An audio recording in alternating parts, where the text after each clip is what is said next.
Okay, good afternoon, Year 13 psychologists. Hope you're doing really well. This is the next video, to support cognition and development. Today, looking at Vygotsky. Before we get started, just want to say really well done with the work that you guys have done. Super impressed with the commitment to the course, and you guys have been working really hard. So just want to say well done, and doing a fantastic job. Again, if you've got any questions or queries, just get onto Teams and you can ask away. If you've got any questions about the work that we've done or the work that we're going to be covering today. So today's this video is kind of a supplementary video, just to pick up on some key concepts around Vygotsky's work. We'll start by just taking a bit of a step back actually and looking at what we've covered so far. Again, if you've got any questions around that, then please do ask. So we can see here that we're kind of halfway through the final topic, cognition development, moving into Vygotsky's theory, and then we can see what we've got coming up next, Balajian, and then moving into social cognition with Selman's levels of perspective taking, and some really famous psychology that we're looking at by Simon Baron-Cohen, who is related to Sacha Baron-Cohen. So we'll be looking at that, then leading into the final topic of the role of the mirror neuron system. So some really interesting stuff coming up, so do stick with it. You're doing a fantastic job. So looking at Vygotsky today, Vygotsky was a Russian psychologist. He was looking at specifically kind of cognitive development, and like Piaget, was looking at kind of how cognition develops in a child. There are some similarities to Piaget. So like Piaget, Vygotsky saw children as curious, problem-solving beings who play an active part in their own development. Okay, and this idea of being active is fundamental in both Piaget and Vygotsky's work. Some key differences there, and we'll look at some more similarities and differences, because it's good to make a comparison between Piaget and Vygotsky, because they are quite different in some ways. So he emphasised more than Piaget the role of other more knowledgeable people in child's development, whereas Piaget's kind of stage theory is very segmented, and if you were unable to complete a particular task, you would then not move on to that. You couldn't then move on to that next stage of development. Vygotsky was all about how children interact with other children and other adults, for example teachers, to then help in their development. And it's that kind of social interaction that is key, according to Vygotsky, in terms of cognition and their development. Vygotsky argued that although children can acquire some concepts through their own unaided play, they acquire the mechanisms of thinking. Thinking and learning as a result of cultural influences, and by that we mean the kind of interaction within a group. So Vygotsky focused on the importance of two major cultural influences on child's development of understanding, and that is social interaction and language. And actually, really, they're kind of intertwined. As a child's language develops, they're able to interact on a deeper level with children around them and with adults, and interact with the world in a more complex way. So as language develops, social interaction develops, and as a result, that then kind of facilitates the cognitive development of that child. So these are two kind of key concepts that are really important when we start to look at Vygotsky's key concepts. One of the main ideas that Vygotsky put forward was this idea of the zone of proximal development that actually teachers kind of refer to quite a lot, okay, in educational research and things like that. And one of his fundamental ideas, really.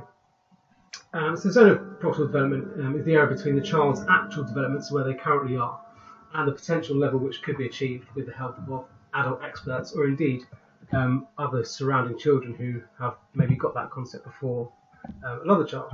ZPD is the area of development where instruction is most beneficial. So we say that, and if we look at this diagram at the bottom here, we can see the current child's achievement. It might be they've got a particular scientific concept, but to develop that to the next level would be a challenge. And in order to do that, okay, to move up that kind of development, we try to push the child into this zone of proximal development where we use instruction, we use things like scaffolding, and we use kind of social interaction and working with their peers to enable them to develop their knowledge further, to get to the next stage, if you like. We can often kind of, if we're going to refer to this in kind of layman's terms, it would be kind of pushing you out of the comfort zone. You know, your comfort zone would be your current achievement, where you're at, what you currently know, and I guess pushing you out of your comfort zone would be then pushing you into the zone of proximal development, where you would then most likely to make that progress. So by proximal, we mean kind of what comes next. The idea is that the child is only able to take the next step in their cognitive development if another person, typically an adult, supports and prompts them to do so. And we say that, you know, instruction is key there in order to allow the child to then develop. This sort of assistance is called scaffolding, and we use scaffolding in teaching all the time. Okay, we think of scaffolding as kind of support and prompting, usually providing by an adult, which helps the child achieve cognitive tasks they cannot achieve alone. This might be through specific questioning techniques. This might be through various ways that we can provide scaffolding and support within that task or in the child's learning to then help them achieve the understanding of a particular concept, for example. And this scaffolding aids the development within that zone of proximal development, kind of out of the child's kind of comfort zone. An important aspect of scaffolding is that there is a gradual withdrawal of the support as the child's knowledge and confidence increases. And that's really important, that we kind of remove that support as the child acquires that knowledge, acquires that understanding or skill, or whatever it is in that child's development. Some key comparisons then to the work on PIAGET and Vygotsky. So that we can look at things like the source of the cognitive development, the concept of acquisition, the role of instruction, language, and thought. So we can just have a quick read through these and just kind of compare the differences between. So with Piaget, cognitive development is driven by an inbuilt tendency to adapt to new experiences, and it's kind of based around those key stages and those experiences. And according to Vygotsky, cognitive development is driven by social interaction experience with a culture. So it's more a kind of social aspect rather than kind of concrete set skills as Piaget put forward. And we know that we can criticise Piaget because there's been lots of research that has shown children to achieve those certain skills at a much earlier age, and it's often been put down to the way that Piaget originally designed his research. Children learn through active self-discovery, a mainly solitary process of adaptation of schemas, and schemas are these mental representations of information. And we know that Piaget was all about assimilation, assimilating that knowledge in those kind of by themselves, right?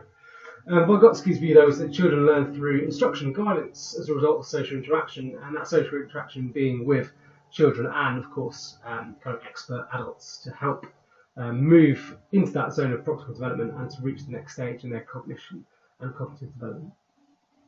Children only learn when they're ready, according to Piaget. And according to Piaget, his kind of stages were very, very concrete, and you can't force a child almost through those stages. According to Vygotsky, cognitive development can be accelerated. Okay? We can increase the scope of cognitive development by enabling learning, and we can use things like scaffolding. We can push children into that zone of proximal development, enable them to kind of push their learning forward. Okay? It's a very, very key kind of difference there. Language and thought. Language develops as a result of cognitive development. Outward monologues are meaningless, according to them, and egocentric speech is incidental to thought. A key difference here then is that, according to Vygotsky, the ability to use language is the key cognitive development. Having that language ability facilitates the cognitive development by social interaction. Outward monologues, direct thinking, later become internalised as thought. And so you've got some real key differences here between Piaget and Vygotsky. Really, really useful comparison. Okay, so this PowerPoint then was just to kind of support kind of the key aspects of Vygotsky. What you guys need to be able to do is to both describe Vygotsky's theories and to evaluate them.